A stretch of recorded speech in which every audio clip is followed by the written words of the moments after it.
प्रिय विद्यार्थियों, नमस्कार। मैं डॉक्टर देशराज वर्मा, सहआचार्य हिंदी, राजकीय महाविद्यालय राजगढ़, अलवर, राजस्थान। हम पूर्व में बिहारी के दोहों का अध्ययन कर रहे थे। इसी क्रम में आज हम बिहारी के जो शेष दोहे हैं उनका अध्ययन करेंगे, अनुशीलन करेंगे, व्याख्या विश्लेषण करके हम उनका मूल्यांकन करने जा रहे हैं। नेक्स्ट दोहा देखिए बिहारी का।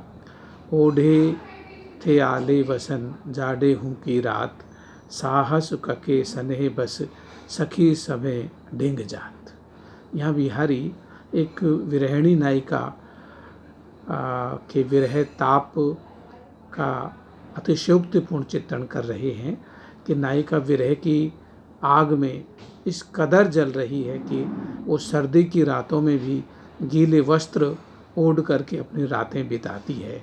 तो कहने का मतलब है कि इतनी उष्णता है, इतनी विरह का ताप इतना दग्ध करने वाला है, जलाने वाला है कि सर्दियों की रातों में भी गीले कपड़े पहन करके नायिका अपने तपन को कम करती है। साहस करके जो उसकी सखियाँ जो रात दिन उसके निकट रहती थी, उसके हर प्रकार के सुख दुख में और शरारतों में शामिल रहती थी, वो उनके उस विरहिणी नायिका के पास जाने से डरने लगी है। क्योंकि नायिका विरह की आग में जल रही है। बड़ी हिम्मत करके वो नायिका के पास जाते हैं, स्नेह बस, और इसलिए जाते हैं केवल प्रेम के वशीभूत होकर। साहस करे स्नेह बस सखी सबे ढिंग जात, और सारी सखियाँ प्रेम के वशीभूत होकर उस विरह की आग में जलती हुई नायिका के पास बड़ा हिम्मत करके प्रेमवश वो वहाँ जाती हैं। तो यहाँ भी आप देख सकते हैं कि किस तरह से विरह के ताप का इतना बढ़ा चढ़ा करके वर्णन किया है, अतिशयोक्तिपूर्ण चित्रण किया है कि यह प्रकारांतर से लोक मर्यादा का उल्लंघन भी करता है। नेक्स्ट देखिए, ये अन्योक्तिपरक दोहा है। स्वारथ सुक्रतु ने श्रम वृथा, देख विहंग विचार, बाज पराए पानी पर तू पंछिन मार।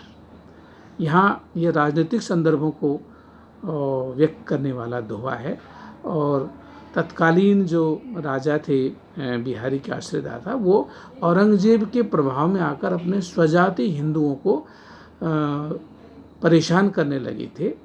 और प्रकारांतर से इस प्रसंग में कि जो उनके राजा थे वो अपने स्वधर्मी हिंदू और अपने राज्य के लोगों को ही बादशाह के इशारों पर परेशान करने लगे। इसलिए बिहारी कहते हैं कि हे राजा, उसको एक पक्षी के माध्यम से, एक अन्योक्ति के माध्यम से कहते हैं कि स्वार्थ, कि इसमें तुम्हारा क्या स्वार्थ है।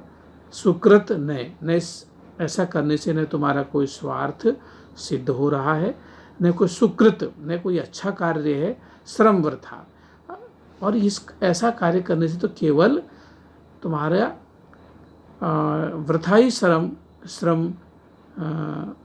एक तरह से नष्ट हो रहा है, तुम्हारी मेहनत बेकार जा रही है। देख विहंग विचार, हे पक्षी, इस बात को तो अच्छी तरह से विचार कर ले। पक्षी के माध्यम से यहाँ बिहारी अपने आश्रयदाता राजा को संकेत देते हैं।